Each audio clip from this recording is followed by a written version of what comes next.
तो ऐसा नहीं है कि पति स्नेह नहीं करता, करता है पर उसका स्नेह दिखता नहीं, बेचारे ने उठाया पर तो भी कुछ करे सो करे, जीवन का सुख पाना।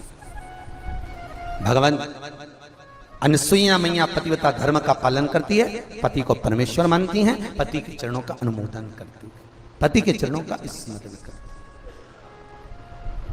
पति के चरणों का नाम जाप करती है अनसुईया।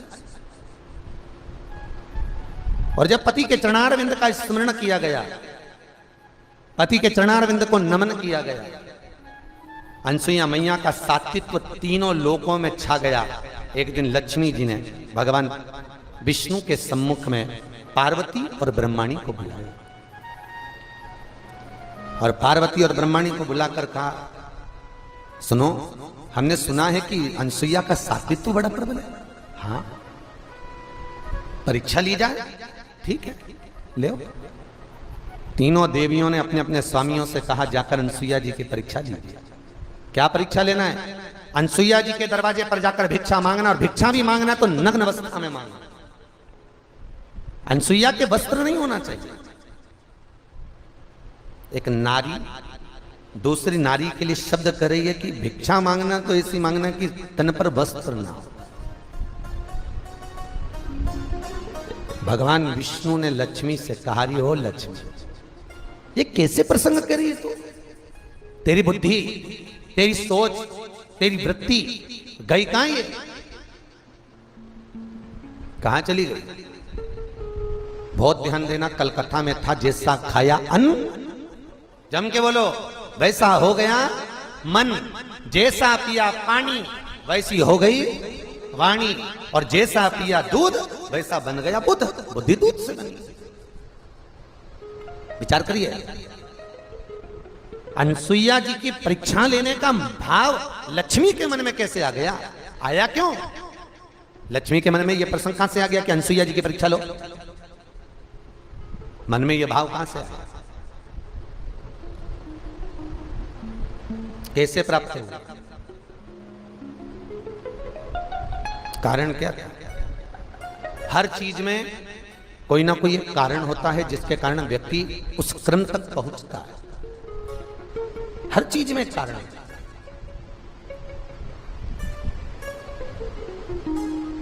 अब एक बार की बात है, माता लक्ष्मी इंद्राणी के घर गई,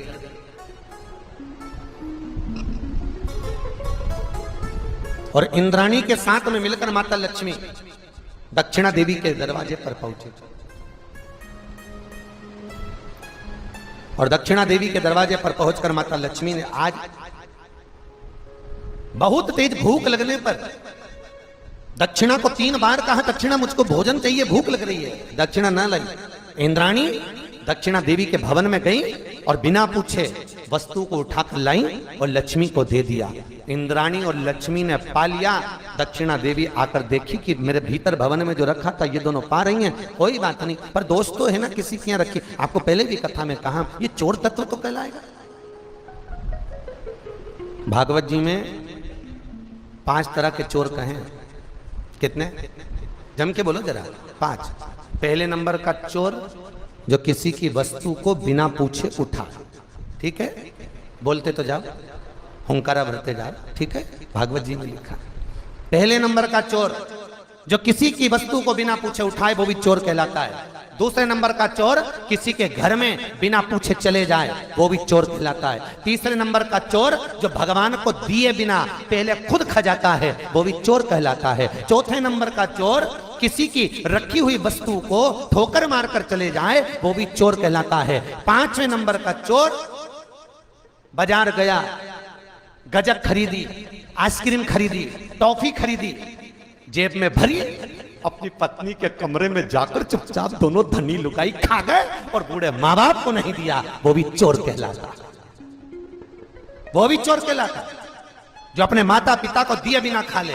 शास्त्र कथा है, भागवत वर्णन करती है, अगर एक पुड़िया अपनी पत्नी के लिए लेकर आया था, 10 रुपए की गजक अपनी पत्नी के लिए लेकर आया था, तो 10 रुपए की पुड़िया अपनी बूढ़ी माँ के लिए, बूढ़े बाप के लिए बनवा कर लाता, तो चोर नहीं कहलाता।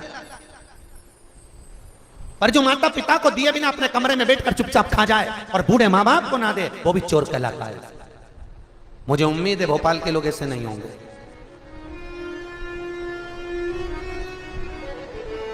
चोरी का तत्व है। भगवान को समर्पित करे बिगर भी पाले ना, ये चुटकाई है जो तत्व। लक्ष्मी जी इंद्राणी से करेंगे, भूख लग रही है, इंद्राणी दक्षिणा के जाकर अंदर प्रवेश कर उठाकर लाई और लाकर दे दिया। भले किसी के यहाँ कितना भी पड़ा हो, भले किसी की टेबल पर कितना भी भोजन रखा हो, भले 56 भोग जमे हो, पर जब तक तुमसे कहा ना जाए तब तक तुमने लेना नहीं, तब तक उसको उठाना नहीं।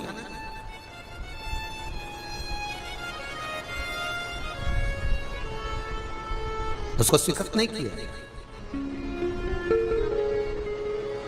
कई लोग मंदिर में पंडित जी नहीं रहते तो पंच पातर उठा के अपने ही हाथ से चरणामत ले लेंगे, अपने हाथ से तुलसी दल ले लेंगे, खा के चले जाते हैं और इतने बड़े धर्मात्मा बनेंगे, बढ़िया चकाचक टंगा पाटी पाट पड़ा के सिर पे पल्लू मल्लू लेके, और सब पंडित जी नहीं है, इन्हें सब ले लिया, ले लुआ के चल दिए।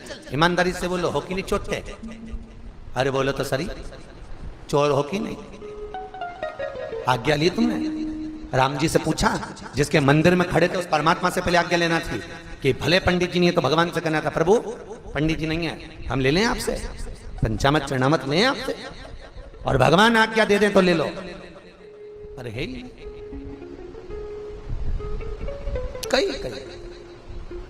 हम कई जगह मंदिरों में देखते हैं, कई जगह की तो जाने तो हम तो सियोर के मंदिरों की भी कहते हैं कि वहां पर भी यही क्रम। एक हमारे वो बगल में बड़ा बाजार में सत्यनारायण जी को मंदिर, और वहां पर भी पंडित जी नहीं रहते तो वो जो जाए बस कूड़ के लेके चलते। अब कोई चोर तत्व है हमारा, उस तत्व से हमें वंचित छूटना, उस तत्व से हमें दूर जाना। कल एक प्रश्न था, मंटो जी एक प्रश्न आया था कल व्हाट्सएप पर, गुरुजी हमारे प्रश्न का उत्तर दीजिए, वृक्ष लगाना क्यों जरूरी है? प्रकृति का पेड़ लगाना, वृक्ष लगाना क्यों जरूरी है? मंगरूल नाथ से प्रश्न था, अमरावती से आगे मंगरूल नाथ, वहां से भेजा था, वृक्ष लगाना क्यों जरूरी? हमने कहा भैया उसका एक कारण स्कंद पुराण में लिखा हुआ कि मातृ ऋण, पितृ ऋण, देव ऋण, गुरु ऋण और लोक ऋण। कितने ऋण? 5। लोक ऋण, लोक ऋण मनुष्य पर कब चढ़ता है? जब उसका अंतिम संस्कार होता है।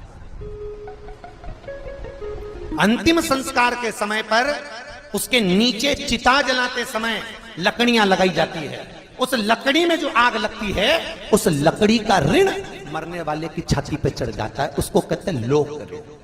कौन सा ऋण है वो? लोक ऋण। गरुड़ पुराण के 5वें अंश में भी लिखा हुआ, मातृ ऋण चुकाना सरल है, पितृ ऋण चुकाना सरल है, गुरु ऋण चुकाना सरल है, आदि आदि जितने ऋण हैं चुका सकते हो, पर लोक ऋण कब चुकेगा? तो भगवान कहता है इसको लोक ऋण चुकाने के लिए एक बार फिर जन्म दिया जाए, और ये पृथ्वी पर जब जन्म लेगा एक वृक्ष लगाएगा, वृक्ष लगाएगा तब जाकर इसका जो चिता के समय जला हुआ जो ऋण था तब चूकेगा। उस लोक ऋण को चुकाने के लिए पुनः जन्म मिलता है कि एक वृक्ष लगाओ, मरने से पहले एक पेड़ लगाकर जाना, जिससे हम उस ऋण से चूक जाए, उस ऋण से हम वंचित हो जाए। बोलो, उस ऋण से हम दूर हो जाए। आप में से किसी ने लगाए कि नहीं लगाए? लगाए, सबने लगाना चाहिए। एक वृक्ष अवश्य लगाओ कि हम मरेंगे और मरने पर किसी का ऋण लेकर नहीं जाना, मरने पर किसी को छाती पर बिठाकर नहीं जाना, उस ऋण से चूक कर जाना है, उस ऋण से वंचित होकर जाना। वो लोग ऋण, पर दुनिया के लोग बस ये 2-4 ऋण बता देते, माता ऋण, पिता ऋण, गुरु ऋण, पर ये कभी नहीं बोलते कि प्रकृति का भी ऋण हमारे ऊपर लगा हुआ, उसको भी ध्यान दो। और वो ऋण हो, वो लोक ऋण, वो ऋण हमारे जीवन का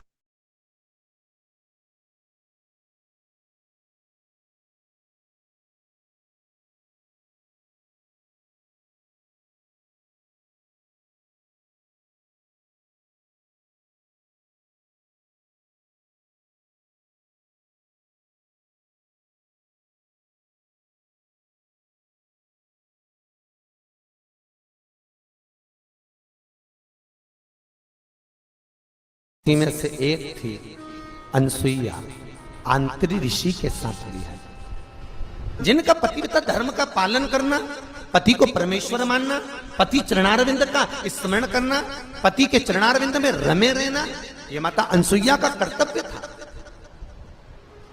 शिव महापुराण के अंदर 5वें शिव महापुराण के विद्येश्वर संहिता में लिखा हुआ है, महाराज विद्येश्वर संहिता, यदि कोई नारी अपने पति से एक बार कह दे कि मैं तुमसे विवाह कर कर मेरी जिंदगी नर्क हो गई, इससे तो नहीं होता तो अच्छा रहता।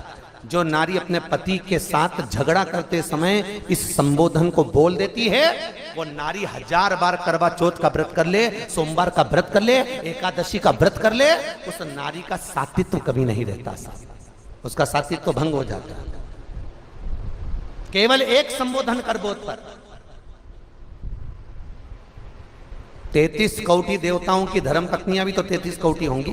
अरे बोलो तो सही, इंद्र की इंद्राणी, ब्रह्मा की ब्रह्माणी, भगवान विष्णु की लक्ष्मी, शंकर की पार्वती, 33 कौटी देवता की धर्म पत्नियां भी 33 कौटी हैं। पर 33 कौटी देवताओं की धर्म पत्नियों का व्रत पृथ्वी पर नहीं होता। अगर पृथ्वी पर आज भी किसी का व्रत होगा तो माता पार्वती का होगा। कभी लक्ष्मी जी का व्रत होता है क्या?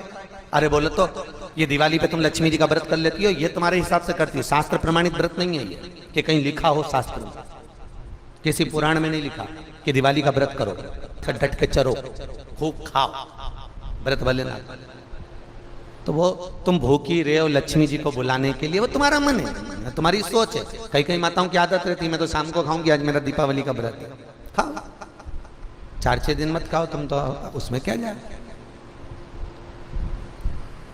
कभी लक्ष्मी का व्रत हुआ, एक वो व्रत माताएं करती वैभव लक्ष्मी का, वो शास्त्र प्रमाण में नहीं है, शास्त्र प्रमाणित व्रत नहीं है, वो आप लोगों ने बना लिया, आप लोगों ने कर लिया, वो अपने ऊपर है, पर शास्त्र का प्रमाण नहीं देता। लक्ष्मी व्रत, ब्रह्माणी का कोई व्रत है, सरस्वती का, सरस्वती का भी कोई व्रत नहीं, ब्रह्माणी का भी कोई व्रत नहीं है। केवल अगर इंद्राणी का कोई व्रत है, नहीं, अगर व्रत मिलेगा तो केवल एक माता पार्वती का मिलेगा। क्यों? क्योंकि माता पार्वती कभी अपने प्रभु से, कभी अपने स्वामी से ऊंची आवाज में बात नहीं करी, कभी नहीं बोली। माता ने कभी भी ऊंची आवाज में अपने पति से बात नहीं करी।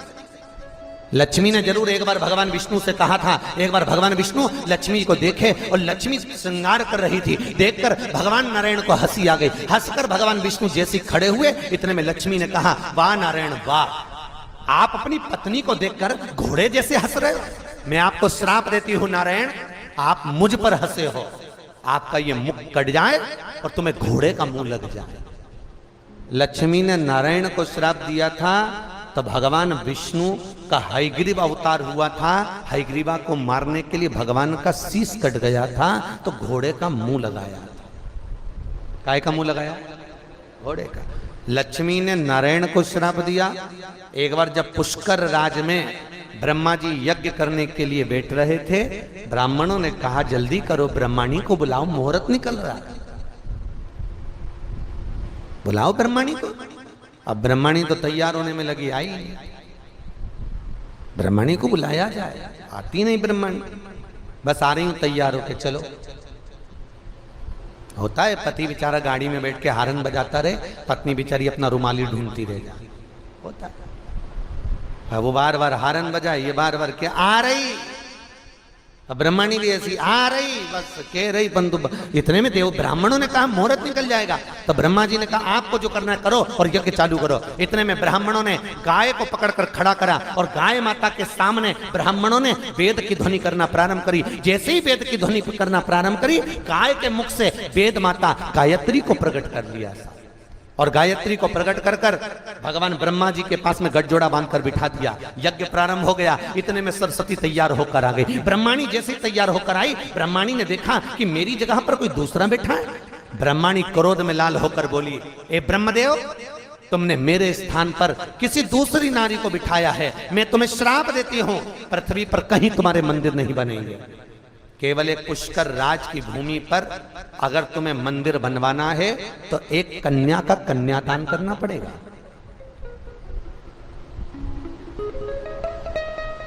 एक कन्या का कन्यादान। शास्त्र कहता है एक कन्या का कन्यादान कर दो तो भगवान ब्रह्मा का मंदिर बन गया। एक कन्या का कन्यादान कर दो तो वैकुंठ में अपनी सीट पक्की हो जाती है साहब, एक कन्या का कन्यादान करने से। और कई कई लोग तो बड़े भाग्यशाली होते हैं जिनके यहाँ 4, 5, 3, 2, 1 इतनी कन्याओं का कन्यादान होता है। भाग्यशाली, मौका मिलता। और ब्रह्मा जी ने फिर कन्यादान करा था। आपको सबको मालूम होगा, भांडिर वन में राधा जी अपने भाई मनसुख को भोजन देने आई थी और कन्हैया खेल रहे थे। नारद जी ने राधा और कृष्ण का विवाह भांडिर वन में कर दिया। इस विवाह को ब्रह्मा जानते हैं, राधा जानती है, कृष्ण जानते हैं, नारद जानते हैं। इसके सिवा इस विवाह को कोई नहीं जानता, बस ये जाने। फिर जाकर ब्रह्मा जी का मंदिर द्वापर में बना, सत्ययुग में नहीं, त्रेता में नहीं, द्वापर में ब्रह्मा का मंदिर। द्वापर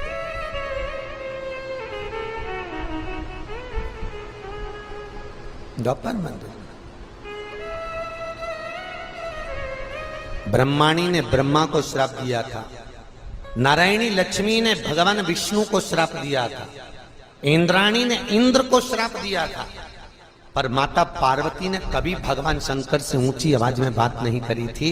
इसलिए आज भी माताएं सब जो व्रत करती हैं वो पार्वती के। छठ का व्रत पार्वती का, तीज का व्रत पार्वती का, चतुर्थी का व्रत पार्वती का। जितने व्रत माताएं करेंगी सारे व्रत माता पार्वती के, कोई देवी देवता के नहीं।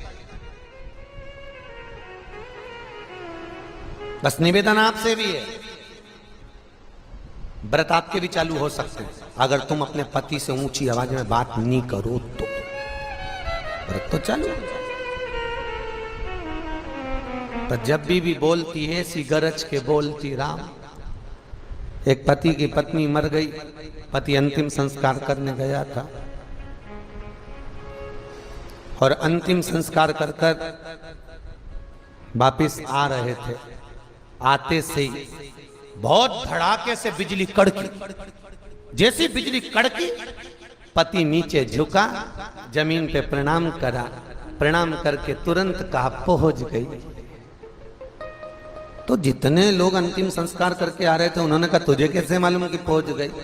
नहीं, नीचे भी गरजती थी, ऊपर जाते से ही गरजी है, समझ लो पहुंच गई, सही जगह पहुंची, स्थान मिल गया।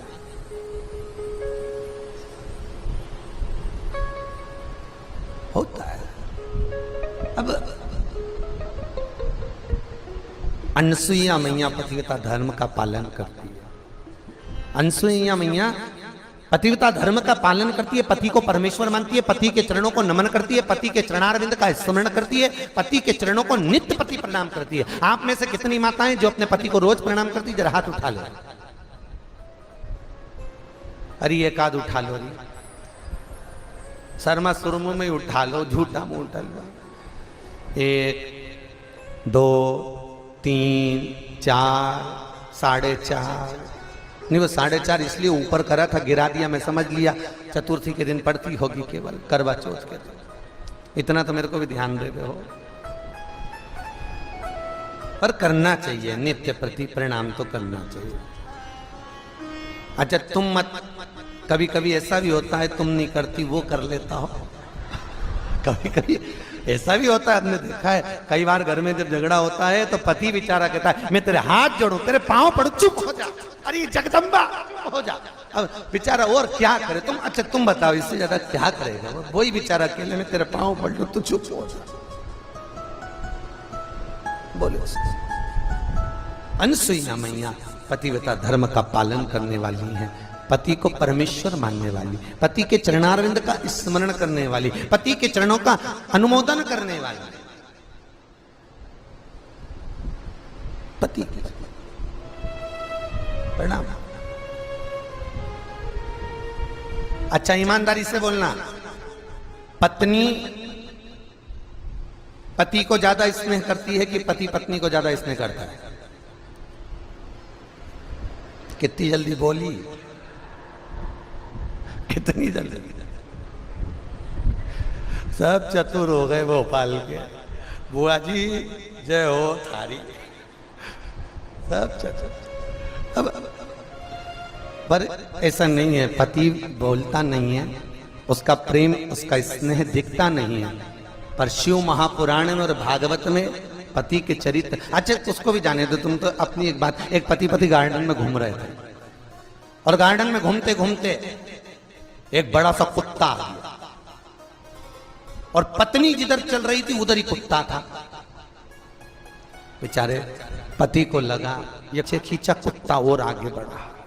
पति बेचारा घबराया, इसको खा जाए, कुत्ता मुझे काट खाए पर मेरी पत्नी को नहीं काटना चाहिए। मुझे काटेगा चल जाएगा, पत्नी को काटेगा, वो ना तो बच्चों को भेज सकती, ना उसके श्रृंगार करे, ना कुछ बच्चों का टिफिन बनाए, बेचारी बीमार पड़ जाएगी। मेरे को कुत्ता खा जाए पर मेरी पत्नी को नहीं काटे। उसने पत्नी का हाथ और पीछे खींचा, जैसे ही पीछे खींचा कुत्ता और आगे आया, और कुत्ता जैसे ही आगे आया देखा कुत्ता लपकने वाला है। इतनी देर में जैसे कुत्ता दौड़ा, पति ने पत्नी को गोदी में उठा लिया। जैसे गोदी में उठाया कुत्ता भाग गया। कुत्ता भागा, पति ने पत्नी को नीचे उतारा। पत्नी गुस्से में लाल होकर बोली, तुम्हारे जैसा पति जिंदगी में कभी नहीं देखा मैंने। बताओ, दुनिया के लोग कुत्ते को भगाने के लिए पत्थर उठाते, तुमने मुझे उठा लिया। अब बताओ, बेचारा वो तो भला ही सोचा था, उसने कौन सा बुरा सोचा? उसने तो बेचारे ने भला ही सोचा कि मैं पत्थर नहीं, इसको उठा लूं, इसको नहीं काटेगा, मेरे पाँव में काट खाए। तो ऐसा नहीं है कि पति स्नेह नहीं करता, करता है पर उसका स्नेह दिखता नहीं। बेचारे ने उठाया पर तो भी कुछ करे सो करे, जीवन का सुख था। भगवान अनसुईया मैया पतिव्रता धर्म का पालन करती है, पति को परमेश्वर मानती हैं, पति के चरणों का अनुमोदन करती है, पति के चरणों का स्मरण करती है, पति के चरणों का नाम जाप करती है अनसुईया। और जब पति के चरणारविंद का स्मरण किया गया, पति के चरणारविंद को नमन किया गया, अनसुईया मैया का सात्वित्व तीनों लोकों में छा गया।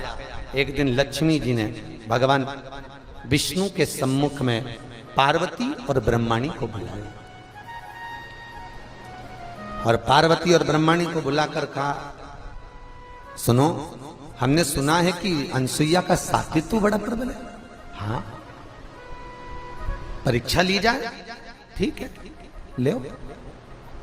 तीनों देवियों ने अपने अपने स्वामियों से कहा, जाकर अनसुईया जी की परीक्षा लीजिए। क्या परीक्षा लेना है? अनसुईया जी के दरवाजे पर जाकर भिक्षा मांगना, और भिक्षा भी मांगना तो नग्न अवस्था में मांगना। अनसुईया के वस्त्र नहीं होना चाहिए। एक नारी दूसरी नारी के लिए शब्द कर रही है कि भिक्षा मांगना तो ऐसी मांगना कि तन पर वस्त्र ना हो। भगवान विष्णु ने लक्ष्मी से कहा, हो लक्ष्मी, ये कैसे प्रसंग कर रही है तू? तेरी बुद्धि, तेरी सोच, तेरी वृत्ति गई कहां? ये कहां चली गई? बहुत ध्यान देना, कल कथा में था, जैसा खाया अन्न, जम के बोलो, वैसा हो गया मन, जैसा पिया पानी वैसी हो गई वाणी, और जैसा पिया दूध वैसा बन गया बुद्ध। बुद्धि दूध से बनी। विचार करिए, अनसुईया जी की परीक्षा लेने का भाव लक्ष्मी के मन में कैसे आ गया? आया क्यों? लक्ष्मी के मन में यह प्रसंग कहां से आ गया कि अनसुईया जी की परीक्षा लो?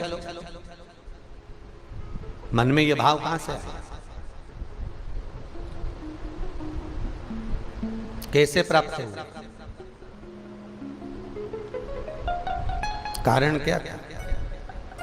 हर चीज में कोई ना कोई एक कारण होता है जिसके कारण व्यक्ति उस क्रम तक पहुंचता है। हर चीज में एक कारण है।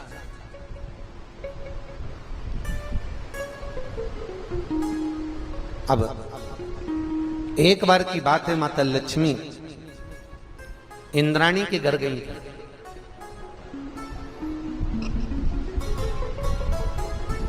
और इंद्राणी के साथ में मिलकर माता लक्ष्मी दक्षिणा देवी के दरवाजे पर पहुंचे। और दक्षिणा देवी के दरवाजे पर पहुंचकर माता लक्ष्मी ने आज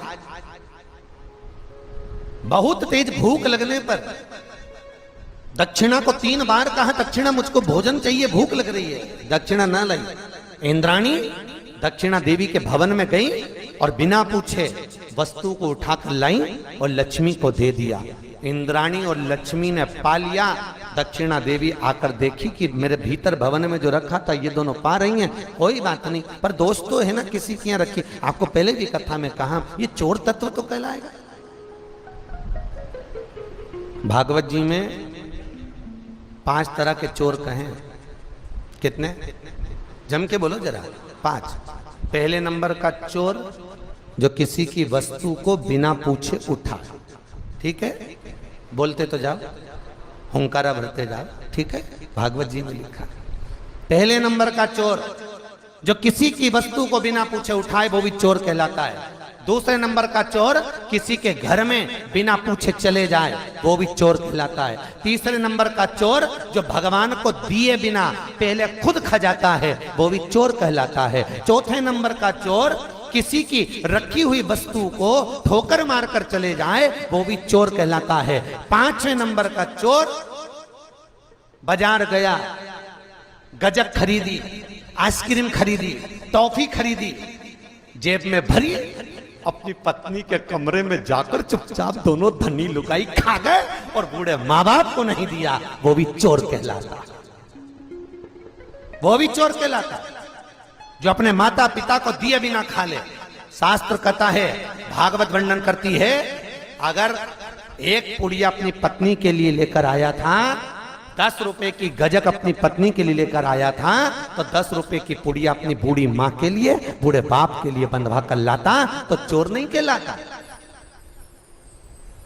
पर जो माता पिता को दिए बिना अपने कमरे में बैठकर चुपचाप खा जाए और बूढ़े माँ बाप को ना दे वो भी चोर कहलाता है। मुझे उम्मीद है भोपाल के लोग ऐसे नहीं होंगे।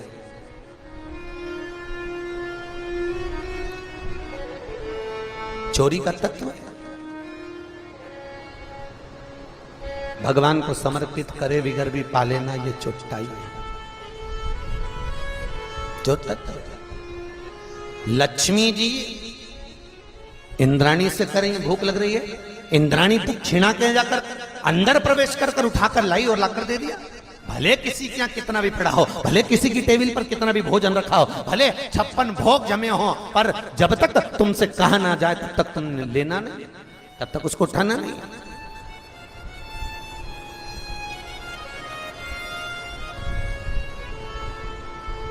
उसको स्वीकृत नहीं किया। कई लोग मंदिर में पंडित जी नहीं रहते तो पंचपातर उठा के अपने ही हाथ से चरणामत ले लेंगे, अपने हाथ से तुलसी दल ले लेंगे, खा के चले जाते हैं और इतने बड़े धर्मात्मा बनेंगे, बढ़िया चकाचक टंगा पाटी पाट पड़ा के सिर पे पल्लू मल्लू लेके, और सब पंडित जी नहीं है, इनने ही सब ले लिया, ले लुआ के चल दिए। ईमानदारी से बोलो, हो कि नहीं चोटते? अरे बोलो तो सही, चोर हो कि नहीं? आज्ञा ली तुमने? राम जी से पूछा, जिसके मंदिर में खड़े थे उस परमात्मा से पहले आज्ञा लेना थी कि भले पंडित जी नहीं है तो भगवान से कहना था, प्रभु पंडित जी नहीं है, हम ले लें आपसे, पंचामत चरणामत लें आपसे, और भगवान आज्ञा दे दें तो ले लो। अरे है ही कई हम कई जगह मंदिरों में देखते हैं, कई जगह की तो जाने दो, हम तो सियोर के मंदिरों की भी कहते हैं कि वहां पर भी यही क्रम। एक हमारे वो बगल में बड़ा बाजार में सत्यनारायण जी को मंदिर, और वहां पर भी पंडित जी नहीं रहते तो वो जो जाए बस कूड़ के लेके चलते। अब कोई चोर तत्व है महाराज, उस तत्व से हमें वंचित छूटना, उस तत्व से हमें दूर जाना। कल एक प्रश्न था, मंटो जी एक प्रश्न आया था कल व्हाट्सएप पर, गुरुजी हमारे प्रश्न का उत्तर दीजिए, वृक्ष लगाना क्यों जरूरी है? प्रकृति का पेड़ लगाना, वृक्ष लगाना क्यों जरूरी है? मंगरूल नाथ से प्रश्न था, अमरावती से आगे मंगरूल नाथ, वहां से भेजा था। वृक्ष लगाना क्यों जरूरी? हमने कहा भैया उसका एक कारण स्कंद पुराण में लिखा हुआ कि मातृ ऋण, पितृ ऋण, देव ऋण, गुरु ऋण और लोक ऋण। कितने ऋण? 5। लोक ऋण। लोक ऋण मनुष्य पर कब चढ़ता है? जब उसका अंतिम संस्कार होता है। अंतिम संस्कार के समय पर उसके नीचे चिता जलाते समय लकड़ियां लगाई जाती है। उस लकड़ी में जो आग लगती है, उस लकड़ी का ऋण मरने वाले की छाती पे चढ़ जाता है। उसको कहते हैं लोक ऋण। कौन सा ऋण है वो? लोक ऋण। गरुड़ पुराण के 5वें अंश में भी लिखा हुआ है। मातृ ऋण चुकाना सरल है, पितृ ऋण चुकाना सरल है, गुरु ऋण चुकाना सरल है। आदिक आदिक जितने ऋण हैं चुका सकते हो, पर लोक ऋण कब चुकेगा? तो भगवान कहता है इसको लोक ऋण चुकाने के लिए एक बार फिर जन्म दिया जाए। और ये पृथ्वी पर जब जन्म लेगा, एक वृक्ष लगाएगा। वृक्ष लगाएगा तब जाकर इसका जो चिता के समय जला हुआ जो ऋण था तब चूकेगा। उस लोक ऋण को चुकाने के लिए पुनः जन्म मिलता है कि एक वृक्ष लगाओ, मरने से पहले एक पेड़ लगाकर जाना, जिससे हम उस ऋण से चूक जाए, उस ऋण से हम वंचित हो जाए। वो लोक, उस ऋण से हम दूर हो जाए। परिता आप में से किसी ने लगाए कि नहीं लगाए? लगाएं, सबने लगाना चाहिए। एक वृक्ष अवश्य लगा कि हम मरेंगे और मरने पर किसी का ऋण लेकर नहीं जाना, मरने पर किसी को छाती पर बिठा कर नहीं जाना, उस ऋण से चूक कर जाना है, उस ऋण से वंचित होकर जाना। वो लोग पर दुनिया के लोग बस ये 2-4 ऋण बता देते, माता ऋण, पिता ऋण, गुरु ऋण, पर ये कभी नहीं बोलते कि प्रकृति का भी ऋण हमारे ऊपर लगा हुआ है, उसको भी ध्यान दो। और वो ऋण हो, वो लोग करेगा। वो ऋण हमारे जीवन का